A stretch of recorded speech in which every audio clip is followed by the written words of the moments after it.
नमस्कार प्यारे साथियों, स्वागत है आपका अपने परिवार में। तो कैसे आप सभी, उम्मीद करता हूँ बहुत अच्छे होंगे। हम चैप्टर 4 कर रहे हैं, इसमें हमने पहला लेक्चर कंप्लीट कर लिया, ठीक है। और बाकी ये 3 चैप्टर भी कंप्लीट करिए, आप वो वीडियो देख सकते हैं और अपने अच्छे से नोट्स बना सकते हैं। चलिए स्टार्ट करते हैं इसका लेक्चर 2 आज, ठीक है। देखिए लेक्चर 2 में हम जो है पहले, इससे पहले कोवलेंट बॉन्ड और आयनिक बॉन्ड कर लिया था, ठीक है। अब इसमें हम थोड़ी सी एनर्जी भी करेंगे भाई। एनर्जी कौन कौन सी, देखो एनर्जी भाई हमारी रहेगी, एक तो है लैटिस एनर्जी। वैसे जो क्या नाम है, आप आयनाइजेशन एनर्जी और इलेक्ट्रॉन गेन एंथैल्पी ये कर चुके हैं। मैंने इसमें लैटिस एनर्जी के बारे में पढ़ेंगे, ठीक है। देखिए लैटिस एनर्जी क्या होती है। लैटिस एनर्जी होती है, एक हम एटम को तोड़ देंगे। अब तोड़ देंगे तो उसमें 2 चीज निकलेंगी। क्या 2 चीज निकलेगी? एक निकलेगा कैटायन, ठीक है, और एक क्या निकलेगा? एनायन। कैटायन यानी कि पॉजिटिव चार्ज होता है और एनायन यानी कि नेगेटिव चार्ज होता है, ठीक है।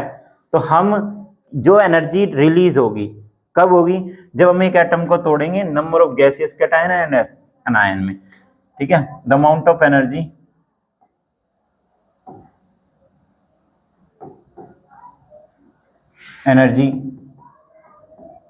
is released. The amount of energy is released when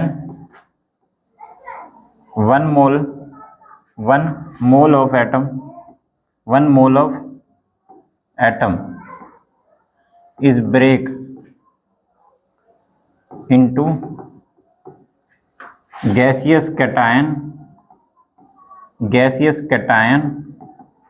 and anion, ठीक है। कैटायन और किस में टूटेगा? वो एनायन में। कैटायन और एनायन का मतलब मैंने आपको बता दिया, ठीक है। कैटायन का मतलब होता है पॉजिटिव और एनायन का मतलब क्या होता है? नेगेटिव, ठीक है। तो ये लैटिस एनर्जी होगी। अब लैटिस एनर्जी के कुछ फैक्टर भी है, ठीक है ना। तो फैक्टर क्या है? फैक्टर, ठीक है, factor affecting on lattice energy,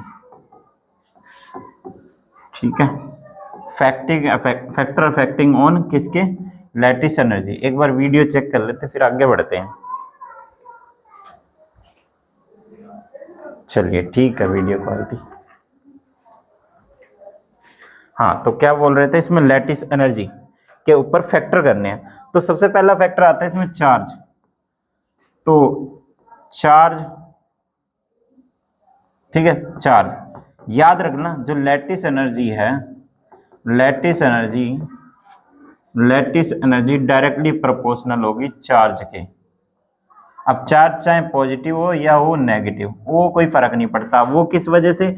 मुझे पता है, आपने फिजिक्स में करा हुआ कूलाम फोर्स का फॉर्मूला K=Q1 Q2 बाय में R का स्क्वायर। अब एक बात बताओ, पॉजिटिव नेगेटिव 2 हैं चीज।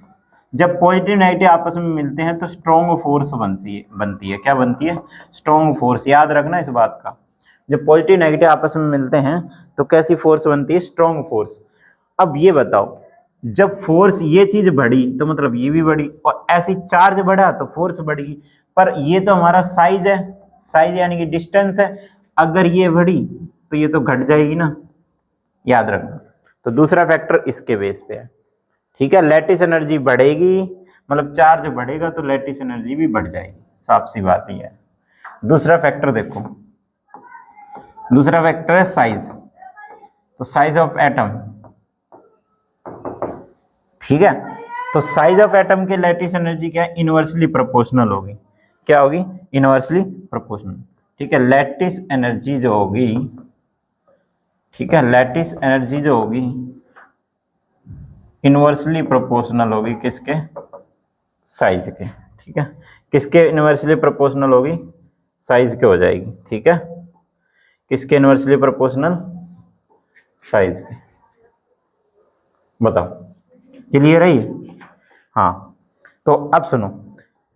अब ये साइज के अकॉर्डिंग चलो मैंने मान लिया कि ये इनवर्सली प्रोपोर्शनल, पर वैसे कैसे बताएं? तो एग्जांपल ले लो, एग्जाम्पल ले लो।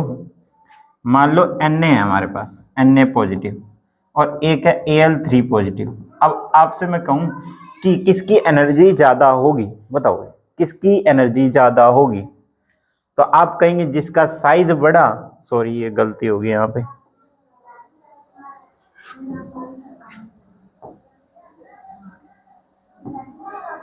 ये कम होगा। जिसका साइज बड़ा उसकी लैटिस एनर्जी क्या हो जाएगी? कम। उसकी लैटिस एनर्जी क्या हो जाएगी? कम। अब आप ये बताओ इसमें से साइज किसका बड़ा है?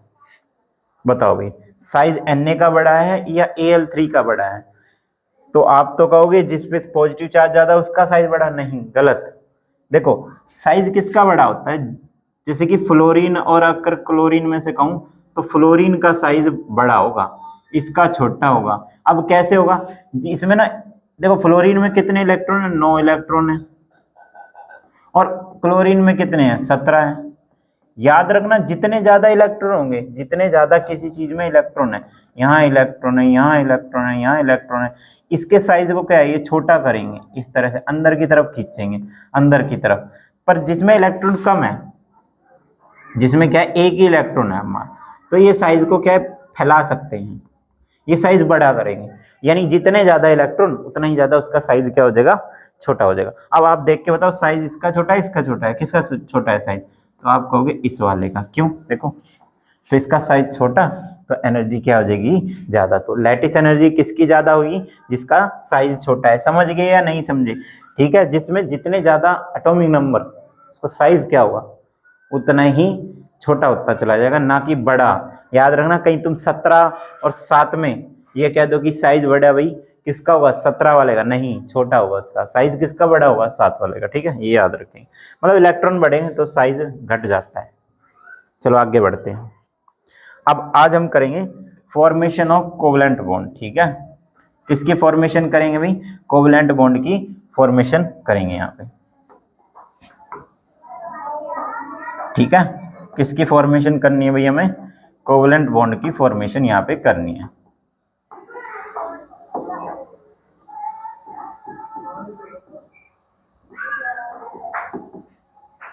फॉर्मेशन ऑफ कोवलेंट बॉन्ड, समझ गए? तो हम यहाँ पे किसकी फॉर्मेशन कर रहे हैं भाई? कोवलेंट बॉन्ड की फॉर्मेशन। देखो ध्यान से, इसकी जब फॉर्मेशन करेंगे तो कैसे करेंगे स्टार्टिंग? देखो सबसे पहले हम स्टार्टिंग करते हैं भाई H2 से। देखो H2 से करनी है। किससे करनी है? H2 से। अब एक बात बताओ, H यहाँ पे भी H में कितने होते हैं इलेक्ट्रॉन लास्ट में? आप कहोगे 1। कितने इलेक्ट्रॉन होते हैं भाई? 1 होते हैं। अब कितने पूरे करने होते हैं? मैंने कल बताया था, मतलब लास्ट लेक्चर में बताया, हाइड्रोजन और हीलियम। ठीक है, हाइड्रोजन और हीलियम डुप्लेट पूरा करते हैं, अपने 2 इलेक्ट्रॉन पूरा करते हैं, बाकी सारे 8 पूरा करते हैं। तो हाइड्रोजन को कितने पूरे करने हैं? अपने 2 ही तो पूरे करने, तो ये इससे ले लेगा। ठीक है, हो गए। अब ये वाला अपना पूरा करेगा। ठीक है, ये वाला अपना पूरा करेगा। तो चेक करो क्या दोनों के 2-2 पूरे हैं? हाँ हैं। एक तो आप इस तरह से बना सकते हो, और दूसरा और किस तरह से बना सकते हो? याद रखना जब आमने सामने इलेक्ट्रॉन हो तो सिंगल बॉन्ड होगा। क्या होगा? Single bond. अच्छा एक और होता तो डबल बॉन्ड होते, नीचे एक और होता, इन दोनों का एक एक। ठीक है, जैसे एग्जांपल ले लो दूसरा, ऑक्सीजन ले लो O2, और बॉन्ड बनने के लिए कितने आदमी की जरूरत होती? कम से कम 2 आदमी, है ना? सिंगल में तो बनने से रहा, है ना? सिंगल में से तो बनने से रहा।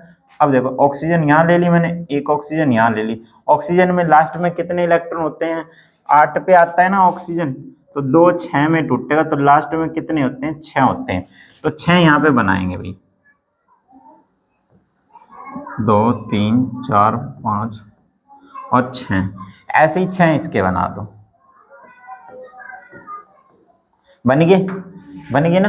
अब देखो एक काम करो, कितने पूरे करने हैं? 8। तो ये इससे 2 ले लिए, 8 पूरे हो गए, और 2 ये वाला ले लेगा। अब बताओ हो गए पूरे? दोनों के 8-8 आपस में सेवरिंग कर ली तो कोवलेंट बॉन्ड ही तो बना। अच्छा दूसरा और इसे किस तरह से लिख सकते हैं? मैंने बोला था ना 2-2 है, तो कौन सा बॉन्ड आ जाएगा? बॉन्ड कौन सा आ जाएगा?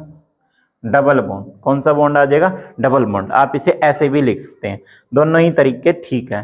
इसको कौन सा स्ट्रक्चर बोलते हैं? Levi's structure. लास्ट लेक्चर में बताया था ना लेविस, इसको लेविस स्ट्रक्चर भी बोलते हैं, या किसी और चैप्टर में भी बताया होगा आपको। ठीक है, बताओ। चलो आगे बढ़े, आगे बढ़ते हैं। चलो ये तो हमने कर लिया। अब तीसरा करते हैं भैया, वाटर का। H2O का भी तो आ सकता है ना, तो वाटर का देखो कैसे करोगे, बताओ। वाटर का देखो, तो वाटर का कैसे करना है, देखो यहाँ पे जो सिंगल होता है उसको बीच में रखना है, बाकी दोनों साइड पे रखो। ठीक, रख लिया। अब हाइड्रोजन का होता है एक, तो यहां पे भी एक। ऑक्सीजन के होते 6। फिलहाल ये बताओ, दो दो तो मैंने यहां बना दिए, क्या एक एक इधर बना दूं? क्योंकि 6 होते हैं, है ना? कितने होते हैं? 6। अब मैंने, आप कहोगे एक एक क्यों बनाया? क्योंकि हाइड्रोजन को कितना पूरा करना है? डुप्लेट पूरा करना है। हाइड्रोजन को क्या पूरा करना है? अपना डुप्लेट पूरा करना है। ठीक है, और ऑक्सीजन को कितने पूरे करने? 6 और 8 पूरे करने, तो एक एक इनसे ले लेगा ये। बताओ, देखो तो ये हमारा स्ट्रक्चर बन चुका है इस तरह से। ठीक है, तो बहुत ही आसान था, कोई ज्यादा हार्ड भी नहीं था। अच्छा, और में कहें तो और में तो बहुत इजी है, ये लो। ठीक है, ये बन गई स्ट्रक्चर इसके अकॉर्डिंग, तो समझ गए। ये वाला उतार लो।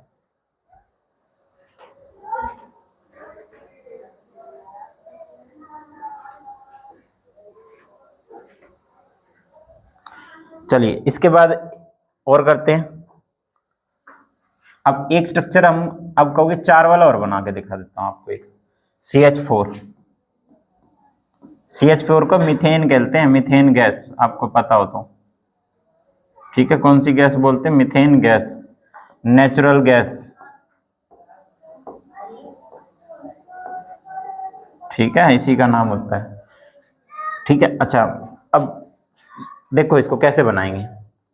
सबसे पहले जो सिंगल है उसको बीच में लो, C बीच में, H होने चाहिए हमारे 4। मैंने 4 H लगा लिए, इसको घेरना है हमें चारों तरफ से। अब H पे क्या होते हैं? सिंगल सिंगल होते हैं ना, तो H पे सिंगल सिंगल होते हैं, तो सिंगल सिंगल लो यहाँ पे, यहाँ पे, यहाँ पे और यहाँ पे। ठीक है, अब यहाँ पे कार्बन पे कितने आएंगे? कार्बन कितने पे आता है? सबसे पहले कार्बन पता होना चाहिए, तो कार्बन कितने पे आता है? 6 पे आता है। 6 में आता है तो कितने पे टूटेगा? 2 4 में, मतलब लास्ट में कितने होंगे? 4 होंगे। कितने होंगे? 4। तो क्या मैं सिंगल सिंगल बना दूं यहाँ पे? हाँ, ठीक है, तो मैंने सिंगल सिंगल बना दिया।